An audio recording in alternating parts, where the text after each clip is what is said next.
When you get to 12th grade, you get to do a senior project, which is basically where you do a project on something that you're really passionate about. You're given the tools and the time and the people to work with you to really work out this idea creatively or scientifically or through research and create something that means something to you and give that back to the community. This was the most complex program I've made so far. I made a website called theinfinitemaze.com. You can scroll through it and move your cursor through it, and when you get to an empty square, then you can draw in that square and add on to the maze. And so it becomes a collaborative, ongoing project. Some people find code boring or uninteresting or annoying, but I love it because every line is imbued with the knowledge that it's going to make something interesting, useful, or fun. My senior project was I was studying the social and economic benefits of recycling in the favelas of Brazil. My senior project was a fundraiser to fund the Sim Kids organization. I wound up applying for a State Department program called the National Security Language Initiative for Youth, which funds American teenagers to study languages of strategic importance.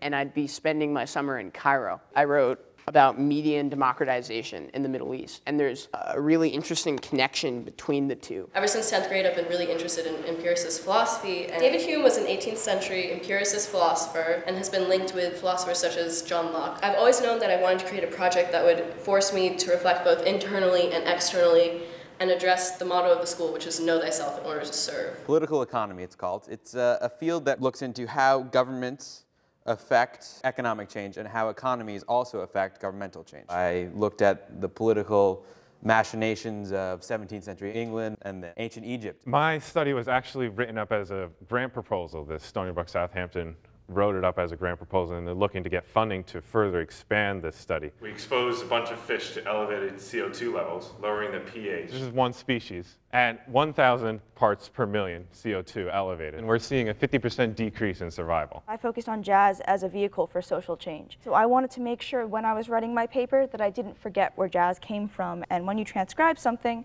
you have to do it by ear. So I would listen to all these songs and then try and put them down into musical notation. The goal of the Western Bays Project was to examine the algae generating effects of the Bay Park sewage treatment plant on the Western Bays, pumping out like 60 million gallons of effluent water every day.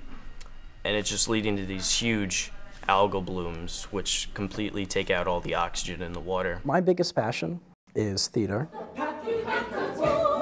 I wanted to learn how to do taxidermy. This kind of gave me the leg up to start it and get moving with it. I'm making my senior project as a documentary movie about the learning race in China. What I want to do is to change the Chinese education system. Last summer, I spent the month of August living free from modern amenities, sleeping in a platform tent, tending a garden, milking goats, and fishing, while keeping a blog of my daily activities through a solar-powered computer. Our environment is so radically changing with technology, and I want to use these new technologies to explore them and also to express myself. It makes you really vulnerable to do something like this and sort of put yourself out there. And I think that's sort of true for any senior project. It's a challenge, but it's also a discovery. It's also a learning process. I don't know anywhere else where a 17-year-old can get this space and create a multimedia installation.